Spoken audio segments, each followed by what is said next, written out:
Goeiedag liewe vriende, ek groet u in die wonderbare naam van ons koning Jesus. En vandag wil ek met u 'n gedagte deel, Here, Here. Baie mense ken Psalm 23 en hulle kan dit ook resiteer, maar die vraag wat hulle eintlik moet antwoord is, ken hulle die herder van Psalm 23? Ek wonder hoeveel mense die erns van hierdie vraag besef. Daarom wil ek vandag daarop uitbrei.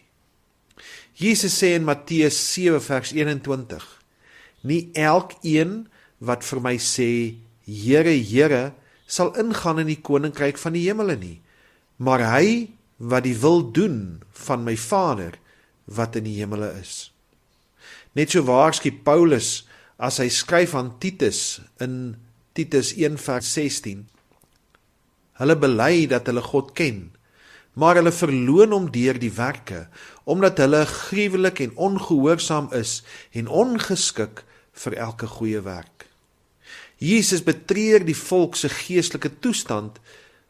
Hulle het gedink, net omdat hulle lyk soos geestelik is hulle geestelik is. Jesus sê in Matteus 15 vers 8, hierdie volk nader my met hulle mond en eer my met die lippe, maar hulle hart is ver van my af. In Deuteronomium 5 hou Moses vir die volk die wet voor, soos God dit op die kliptafels geskryf het. Hulle antwoord dat hulle dit sal volg. En dan lees ons daar in vers 28 van Deuteronomium 5. En die Here het die stem van julle woorde gehoor, toe julle met my gespreek het. Toe sê die Here vir my, ek het gehoor die stem van die woorde van hierdie volk, wat hulle met jou gespreek het. Dit is alles goed, wat hulle gespreek het.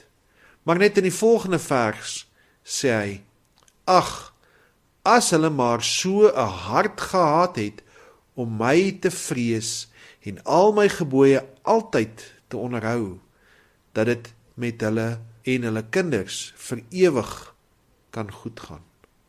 In Openbaring 3 vers 15 en 16 skryf Johannes die woorde van die Here neer wat sê, ek ken jou werke, dat jy nie koud is en ook nie warm nie.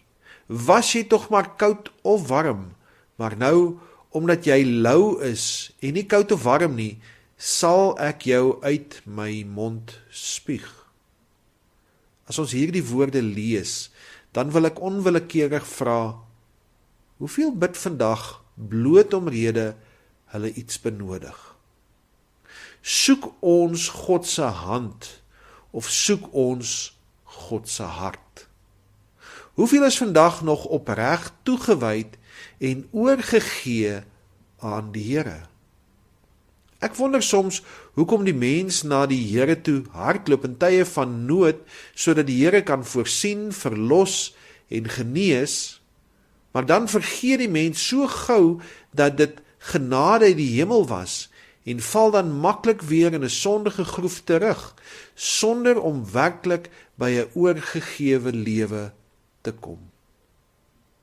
God se hartsbegeerte en diepe verlange word aan ons geopenbaar in Johannes 4 vers 23.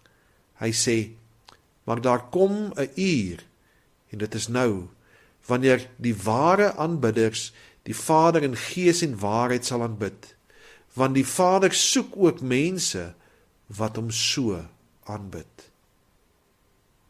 Wanneer ons die Here in gees en waarheid dien, word die vlees en vleeslike dinge van geringe waarde, terwyl God, die Vader, sy Seun Jesus en die Heilige Gees die middelpunt van ons bestaan word. Nou vra ons nie meer na wat ons wil hê nie, maar ons vra eerder dat God se wil in ons lewens sal geskied. Ons vra nie die Here om saam met ons te loop nie, maar ons vra eerder dat die Here ons sal lei op sy weg. Ons vra nie meer met 'n verwagting dat die Here ons alles sal gee nie, maar ons vra met die wete dat die Here vir ons alles sal gee wat in ons beste belang is.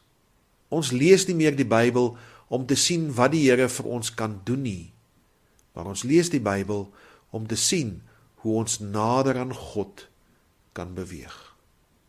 Laat ons dan in eerlike en nederige opregtheid doen, soos Jesus beveel het in Matteus 6 vers 33. Maar soek eers die koninkryk van God en sy geregtigheid, en al hierdie dinge sal vir julle bygevoeg word. Ek groet u tot volgende keer.